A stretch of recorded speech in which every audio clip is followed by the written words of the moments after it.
Testing 1, 2, 3, 4, 5, 5, 4, 3, 2, 1. Over. This is Stanley H. Tinsley speaking. I'm talking today to Mr. Gordon A. Mason, 1135 Huffman Drive, Loudon, Tennessee. Mr. Mason is a member of the Pearl Harbor Survivors Association. The date is February 13th, 1991.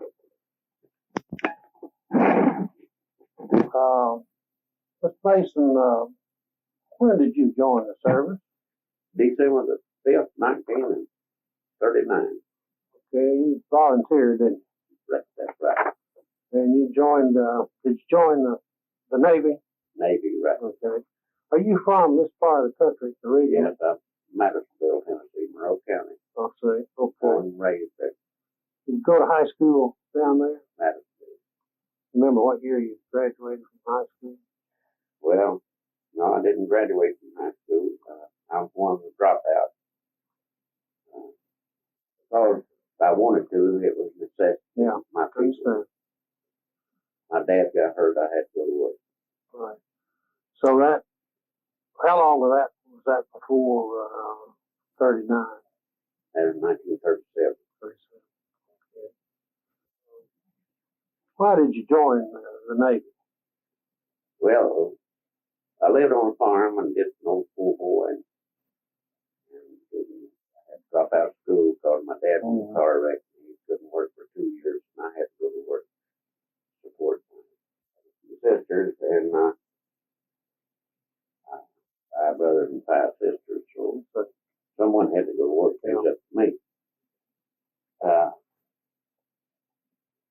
had brothers that went in the Navy in 1936, and that kind of set me in my desire to be in. What do you remember about leaving home? Yeah, and this, how did it affect you? Well, I didn't much want to leave home, but out there on the farm, old poor boy, and this was something new to me, and more or less it's exciting. Mm-hmm. How old were you when you were 18? 18. And was your brother in the service during the time you were in? Were y'all in at the same time? Yes, he went in 1936. I went in 39. Okay. Did y'all go on through the?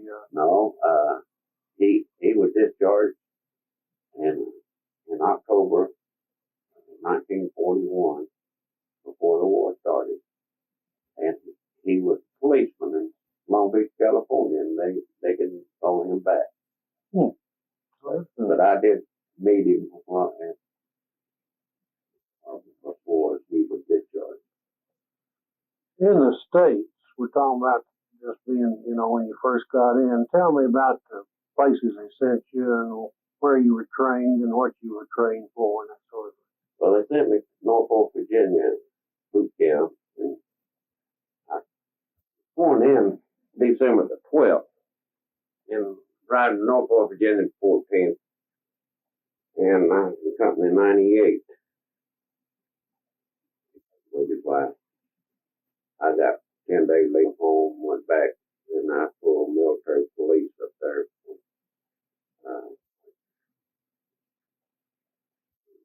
May, we skipped out to San Diego, California. And on April 1st, 1940, they taken us down to San Pedro, California, and that night at 8 o'clock, I went aboard the USS California. Division in deck force. Well, that deck force wasn't for me. It was shining bright work, painting and scrubbing decks. And I didn't care for that too much. And they'd wrap you out in the morning about 5:30, and you was out scrubbing decks before chow, And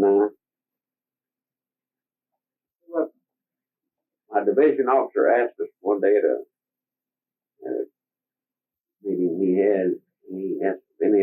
had any experience with steam. Well, my dad was an old sawmill man, you know, and he had an old steam engine, and I fired that thing. I told him, I said, well, I fired an old steam engine back home. Well, he gave me a chip to fill out. And I think anything would come of it, so I went along to him.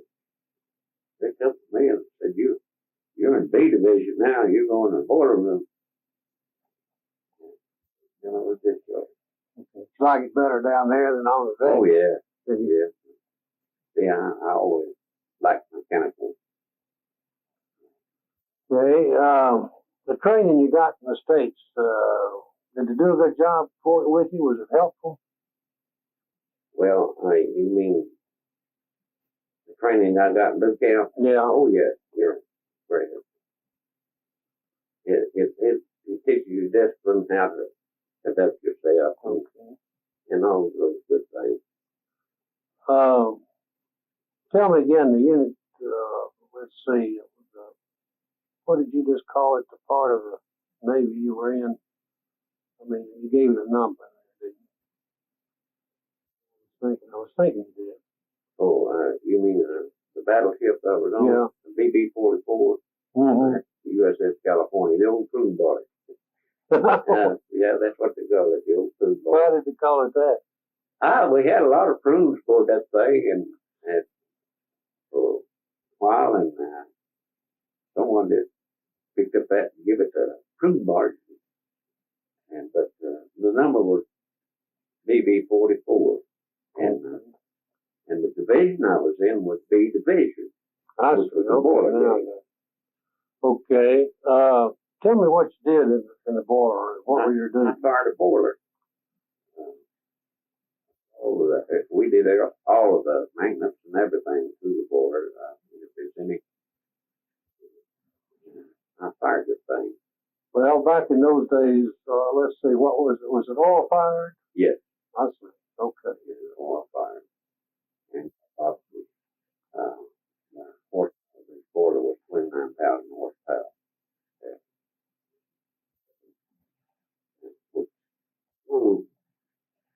When you go and watch a 4-hour watch in the boiler room, you know, the firemen, they call them a burner clipper. You open and close, light those burners on you, make steam generate steam for the ship. Is the rule is one water tender down there and 2 firemen. One fireman will take it 2 hours, and then the other fireman will take it. And you had to keep a log each hour, and you send the logs up to the chief. He's up in the passageway, you know, they have the chief station. And one thing they taught us to do was to go down, and we talked to the fireman that we were relieving and water tenders. Don't take his word. You go check it yourself.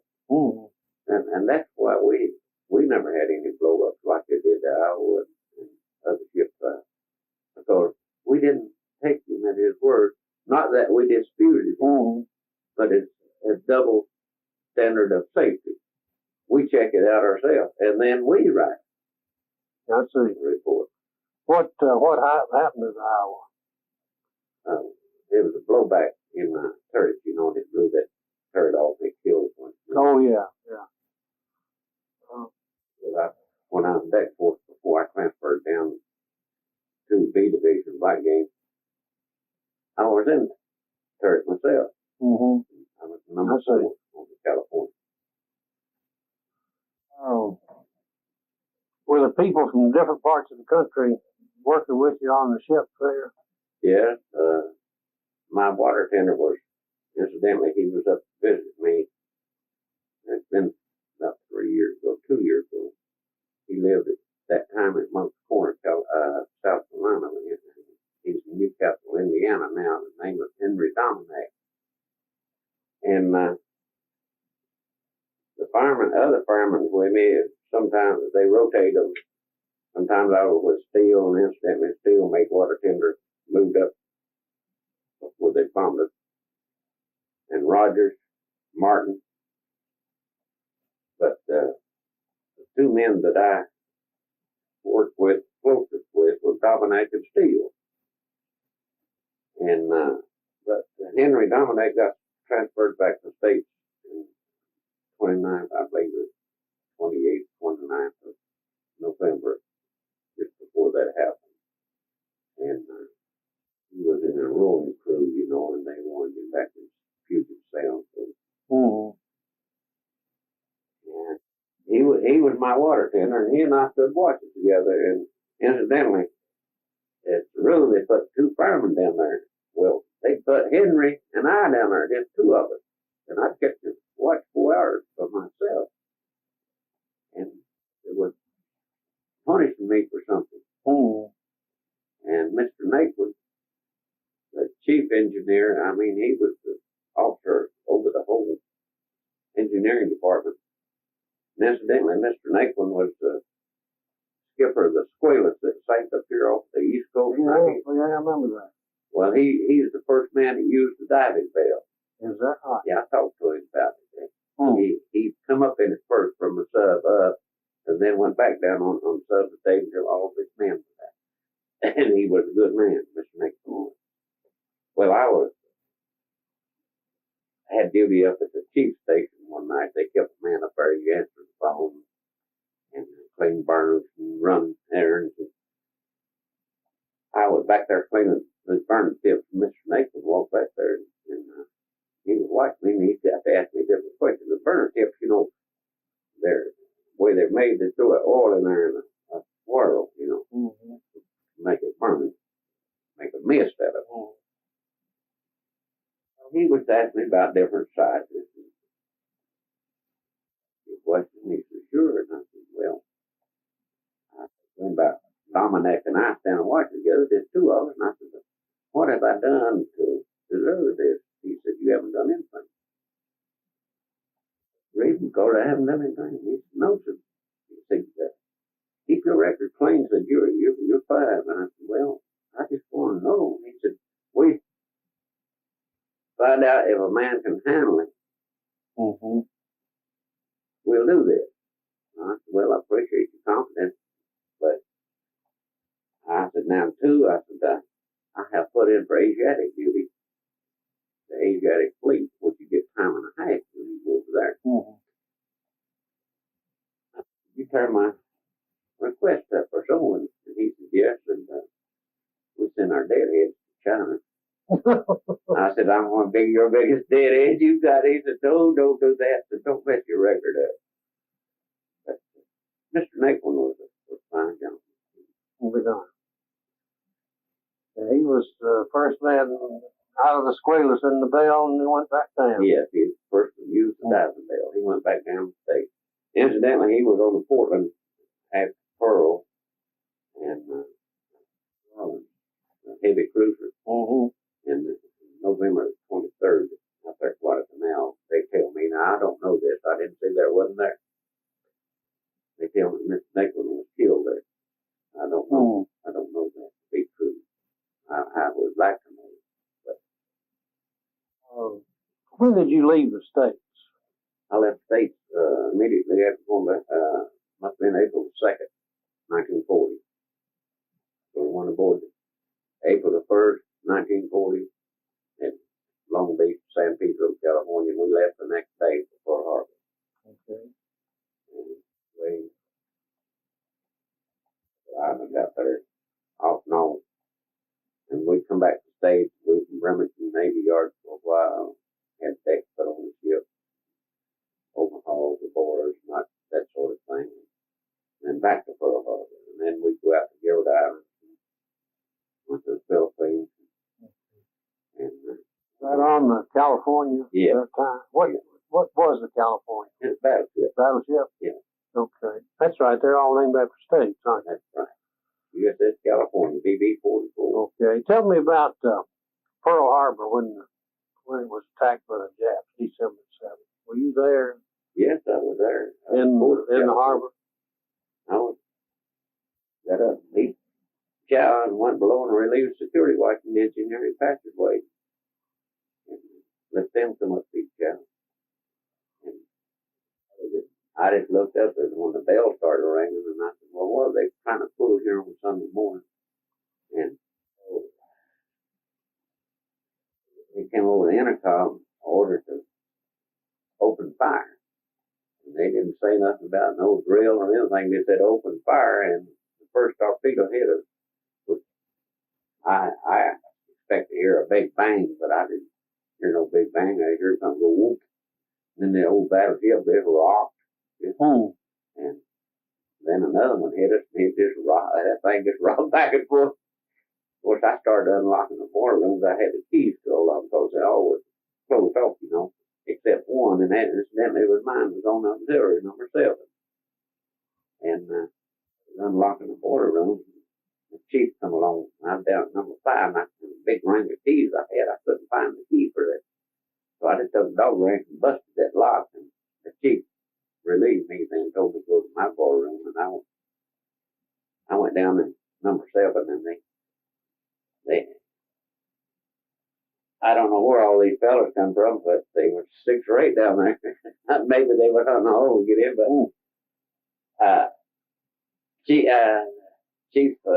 Sweet Nelson told me to go to number 1 boiler room.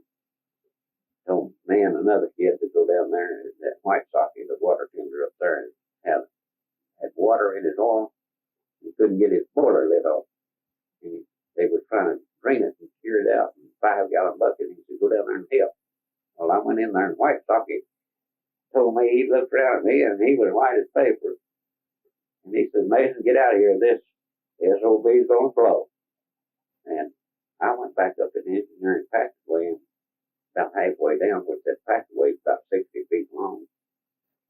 And we were about halfway down there at the chief station. And something, we'd already been hit, with some kind of gases, and I smelled it. And the kid in the tool room, I turned around to him, I said, give me a gas mask. And I squatted down with putting gas mask over my face. And that's when they hit us with a bomb, and it went off on the deck above me, up by the machine shop, which it has a big hatch there, about 10 by 12 hatch, where they bring steel down in. Went off just to the starboard of that hatch, and it blew down through there, and it turned me upside down. And it blew me where the passageway fork back there divided, went around to the motor room. And I thought, oh, that bench I'd been sitting on there, and I'm going to hit it. And I was upside down. My head was toward the deck. My feet was toward it. I seen this officer's cap. He was traveling right along with me, and it blew all lights down there. And I hit that bulkhead before the lights went out. But I seen this officer's cap, and he was traveling right with me. And they had scrambled eggs on the bill. And I was wondering who was down there with scrambled eggs. And I happened to think it was Mr. Nathan. And I hit that bulkhead and that bench, I guess it blew it out of the way because it wasn't there. I didn't hit it. And that's when everybody started running and bandaged up, and they were running over me. It blew all lights out. It dark in there. Somebody ran by with a flashlight, and they turned back and looked at me, and it blew my gas mask open. I was scrambling around trying to find it, and everybody stepping on me. And I found a gas mask, but it wasn't mine. It's too big. I don't know who had that big face, but he was a whopper. Came up. That's when we come out, and the executive officer was up at the hat. He had a 45 in there, and he said, didn't no one give orders bad and ship go back to your station. So we went back. So was the bad ship the second time. That's top side. And that's the first time I'd seen anything. And then I still had that blooming gas mask on. I picked it back up and put it on. And forgot about the thing. And I looked around and I seen all the smoke, and I didn't know what was burning. I seen that smoke from Arizona back there, and it was back after us, on a quarter mile or so after us. All the time I was back there and didn't know what was what. All I was going to do was get off that thing. And I seen some pipes running from the ship to the port island over there, and I was going to try to walk those pipes. It had oil on it. Mm. And I didn't walk them. I wound up in the water. And I just over it. I still forgot about that gas mask. And that's the funny thing. I thought I was blind. Because I got oil on the lens. Mm-hmm. And Bill Destridge, he's a good friend of mine. He said, Mate, what's wrong with you? And I said, I'm blind. He said, well, take that gas mask off. And that's the only two jet planes I seen. And they had just as I took the gas mask off, they scraped through there. Mm-hmm. And I seen a hole over there, and I was going to run over and jump in it. And I run over and I seen a red line. I said, oh, gasoline. And I run in the base of that tower. You know, you see a tower over there on Fort Island. That's where I went. You hurt when that bomb Got went just a little off? scratch in the back, just enough just to make it bleed. And I didn't say nothing to nobody about it. I just, oh, hitting that bulkhead, yeah, it bruised me pretty good. But, well, did the California sink there? well, we kept it afloat till Wednesday. Okay. Yeah. I went on Fort Island and I went back aboard the ship at noon.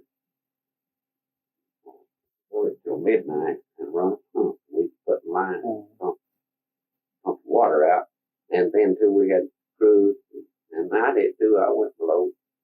We went in trying to get men, dead men. Well, we found some, but we got on deck. And I run a pump mostly, so hear my buddies out. Yeah. I mean, so from that, I mean, I would have. I done it. I did do it, but it was getting to me. Yeah. Yeah. I understand why it would. So I run a pump then until midnight, and when we were on Fort Island, and they said an air raid that after midnight morning. It was some of our friendly planes coming in. They were firing on them. They were firing pistols, rifles, and anything they could get hold of. And I thought sure we was going to they'd have another air raid. And I grabbed up a blanket, and I don't know where I got that blanket, but I got it. And I found me a building there, and I run in it, and lay down, wound that blanket around my head. The next morning I looked at that building, it was a little tin building. Well, I better off it. They were was the run from. Was it on to California? You were telling me about this friend of yours that was trapped in there for 10 days. Yes. How many men were trapped there? Well, there were several men trapped now, but Kramer and Saturday, they was in the forward battery room. Saturday, Kramer was noted it on the counter that now I didn't see this. Mm-hmm. I only heard about it. They said that Saturday died December 14th, and Kramer's last entry on the counter was December 17th. They was a forward battery room. And it amazed me that they'd lived that long down there. I don't see where they got any air from. Well, did they know they were in there? Yeah. Were they trying to get them out? Yeah. Get to them? Well, we got before. See, I went aboard the Astoria on December 13th. There's Pearl after that. But before that, we got 4 men out of the galley. We cut a hole because the settling torch went down the motor room. We cut a hole through the bulkhead and got 4 men out. Yeah, there were men trapped, some of them. Now, incidentally, I told you I stood watching with a boy named Martin. I was down in Honolulu, and I met Martin on the street. He had a brother that was in the Navy, and that was a lieutenant. He was a doctor. He was stationed in Pensacola, and his brother told Martin that he would get him in OCS, become an officer. But Martin wouldn't listen to it. He said, you don't want nothing to do with being an officer. Mm-hmm. He wanted to stay where he was. Mm-hmm. But Martin wanted to borrow some money from me downtown and said he was going over the hill. And he said, Island, you're going over the hill? He said, yeah. I said, I'm getting fed up with this. And I said, well, you're crazy. I said, come on, go over there and let's go back aboard the ship and You sleep it off, and you'll be all right. No, he kept on, and he said, well, lend me $5, let me go get me something to eat, and I'll come with. Well, I let him have the 5, and he I don't know where he went, but he was overlaid past his time to report back. And they put him in the brig, and that's where he died. That's what. They said the first torpedo got him. Went through the brig, I don't know that. But Martin was a good friend. Okay, after, what did they do with you after Pearl Harbor? You said you got on another ship. You reported to another ship. Yes, the USS California. Yeah, what type of ship was it? That's a heavy cruiser. I see. And I worked in number 4 quarter room board.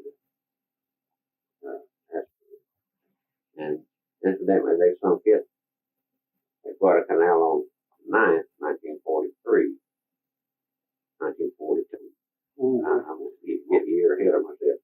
August 9th, see, they invaded Guadalcanal, August 7th. And they sunk that story again, saying Quincy and Barrett on the night of August 9th.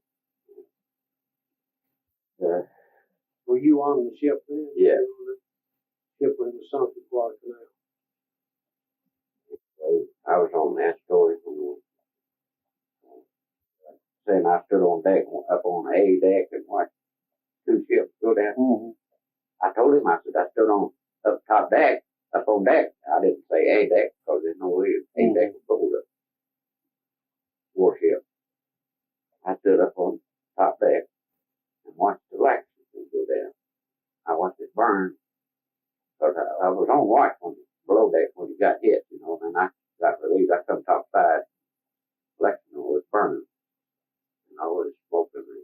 And incidentally, that story picked up some of the fruit, and some of them. But I stood on deck and watched the destroyers went between us and the Lexington, and they sunk her because they fired torpedoes in it. Because couldn't save it, and they didn't want it falling in the captain's hands. Right. Sunk it. Now, my task force was Task Force 17, and the Lexington was with Task Force 16, and we joined forces out there in that Coral Sea battle. But come back Pearl and then Midway, and then we lost Yorktown at Midway, which was our aircraft carrier with Task Force 17. And then we went on that little deal out there. I come back to state, then got the light cruiser over at Gloucester, New Jersey. And you get back in the States? Yeah, October. It's Columbia light cruiser. It's Gloucester, New Jersey. We took it out of the slip there. They built it there, and it's brand new. And incidentally, I'm a flank member of that ship, so I have put it in commission. I was aboard it when they say I helped. I was aboard it when they put it in commission. I was number 1 boiler room on that one. And we brought it over to Philadelphia Navy Yard just across the river, Gloucester, New Jersey. And we take it out on a shakedown cruise, went over to and back. Shakedown, In islands, we passed an island. I was wondering where they were. It was Bahamas. No, this is November now, and November 13th, we spent the night in Balboa City, Panama. We went to Panama. November the 25th, just after I tell you about Mr. Naples on the 23rd. That's the reason I wasn't out there, because I was here getting a new ship. We arrived back to Guadalcanal, and I said, oh, Lord, I just left this place. I don't want to go back out here. Were you given leave to come home when you were here in the States for that length of time? When you were on that new ship? Yeah, I got 10 days leave. You come home? Yeah. And go back? And that's the first time I've been home since 1940. So then you ended back at Guadalcanal with the light cruiser, right? Yeah. On the light cruiser. Yes, USS Columbia, the gem of the ocean. And what did you do from then on? Part of Florida. I mean, at the time you got back to Guadalcanal, did we have it under control by then? No, they were doing all those express runs down there, down the slot. Yeah. And they were trying to reinforce their troops and that keep them out of there. And, now, we did some firing up there, the ship did, and I don't know what they fired at night. It could have been some of those Tokyo Express coming down. I don't know that. Because, like I say, they didn't tell us engineers what they were doing up there on that gun, and the only thing I could do is hear it. Now, we could hear a lot down there. You couldn't very well hear a plane down there because you had blowers going and a lot of noise. But I've heard torpedo squadrons. It sounded like a scraping. We had a kid, I don't know, we'll forget that boy. He from Evansville, Indiana, our old man. And I believe that's one man that you and him, he'd laugh at you. Because he's just a little fella, and he kept us laughing in the border room when something gets stirred up, so we get in something. He'd pull something and get us laughing. But this one time, he acted like an old man, got him one of those burner barrels, like a used as a cane, and he gets your mind off what's going outside and gets you laughing. And then this torpedo 100, you can hear it. He said it scraped us, and you can hear that thing running, and it sounded like it scraped. But boy, that wouldn't be a very good one. How close it comes, but it was the motor propeller running that we heard. It happened, and a lot of people talk about it. I don't talk too much. I haven't even told my wife all this stuff. My daughters, I've got 2 daughters. I haven't told them. I told them a little bit. This is something different. That's the only reason I'm talking to you about it. So, but on that story, mine. I'm going to take it. All right, that's you're not the first one, and you won't be the last. You're not that has this threat, You know how to do that. Yeah, okay. Yeah, first, I had a buddy at work back in the engine room on that story. His name was Cooney. We come get him. I was on the ladder as I could get. Go get it. I'm sorry. Ladder. That tired me up. I can hear that boy David. Torpedoed, No shell fire. shell fire. Yeah. Probably hit torpedoes. I don't know that. They said someone told us they hit us 103 times. Gosh, 11-inch shell.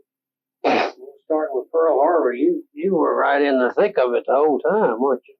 Well, up until I was discharged, I got all the orders I got from Bougainville. See, I was discharged in August 1943. I got a medical discharge. Where did you go after Guadalcanal? The second time. Well, we went to New Georgia Island, Randolph, and New Guinea. And we was all over the Pacific. I mean, the other landings that they made in I don't know Florida Island or not. I know it's mileage out there. I've forgotten the name of them, Randolph, and I'd have to get a map to look at it. But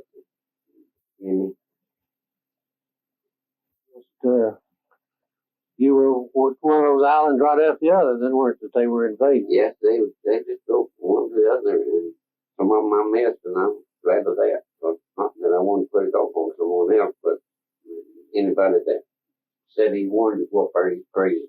Yeah, I'm sure so. The man that said he didn't get screwed out there is crazy, or he wasn't there. Right. When When did you all come back to the States? I came back to the States in 23. Did they take you off the ship and send you back to the States? Well, you mean when I went to the hospital? Yeah. What happened to you? They put you Well, in we was off the southern tip of Bougainville, and we got hit, and I don't know what happened. They threw, all I remember was being in a litter bag laying out on the gun deck, and my division officer came up to me, and I know the sun was up, and I didn't know what day it was or what time of the day, but I knew the sun was up. I thought coming up in the east. He came out and knelt down beside me and said, Mason, said, you're ready to come aboard ship this morning, and said, you're going to the hospital, and we just don't know if you're coming back. And we'd like to keep that rate aboard ship. And at that time, I wasn't interested in the rate. Mm-hmm. Of course, I'd made water tender second. Mm-hmm. I said, give it to Ski. The boy's name, Lou Rockowitz. No one could pronounce his name, so I said, we call him Ski. I said, well, give it to Ski, because he's a good boy. He'd taken the test with me, and he passed it, and I'd passed it, but my seniority, I got it. Well, when I come to, I was back on Guadalcanal. I don't know how I got there. I don't know if I flew down there or taken by ship. Or, I know it didn't walk. But the next thing I remember, I was down at Espirito Santos in Hebrides Island, and I don't know how I got there. But I do know that they put me aboard a tug, and I went out around the island down to East Beta, in the hospital. And I went from there to Mob 4 in Auckland, New Zealand. And they took us back to San Diego, and that's where they discharged me. How long were you wounded, and then how much longer were you in the hospital? I was in the hospital 5 months, 16 days. Okay. Where did you finally figure out you were hurt? Hmm? Where were you wounded? I mean, what happened to you? Stomach. Is that right? Shrapnel in the stomach? My left eye, and I got a little piece of steel in my hand there, but they were several scratches on my hand, but I didn't pay any mind to it. But my left eye, I had a piece of shrapnel in it. They said it was embedded in the nerve, and it bothered me until 1948. The doctor told me, said it might come out, and you might go lose that eye. Evidently, so often my eye would swell, almost was shut. In 1948, it did that, and it hadn't bothered me since, so I guess it came out. Oh, with her.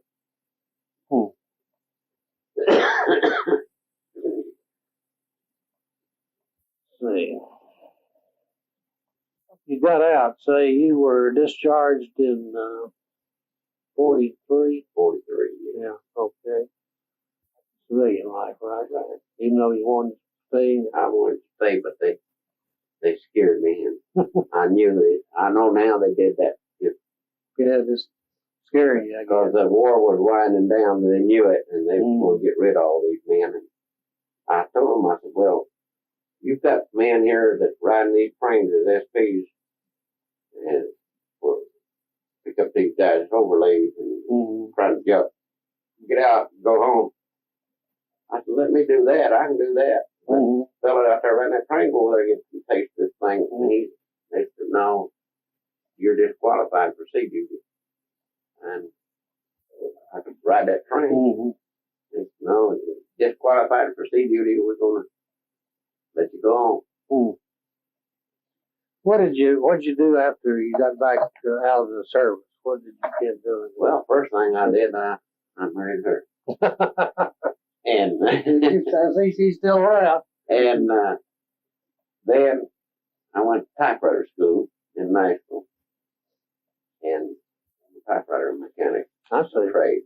I see. Typewriter agency, and I worked the last 27 years, 31 years, but in Oak Ridge I worked in civil service. I see. I retired from Department of Energy in Oak Ridge. have you been retired now? 12 years. 12 years. I retired in 79. Okay. What have you done during your retirement? Just a little as I can. Well, it doesn't bother you being retired, I guess. No. Okay. No, I tell you, that civil service, that. What do you remember most about coming home from the service?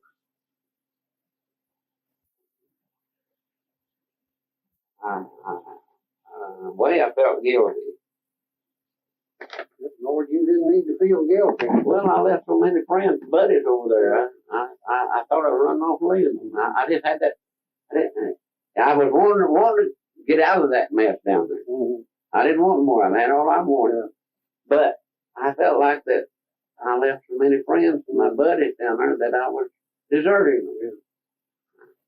It wasn't that I wanted to go back. I didn't want to go back on my own. I didn't want to go in the first place. But I was already there, so. Being in the service and going through the war changed you? Trained me? Mm-hmm. Yeah. Yeah. It's still with me today. Yeah, it's something you don't get old, particularly when you saw what you saw and went through what you went through now, you know. World War II changed the country. It did. I don't know, after World War II, it seemed like some of our liberty was taken away from us. I mean, I got that feeling. And now, if you're a veteran, they treat us like dogs.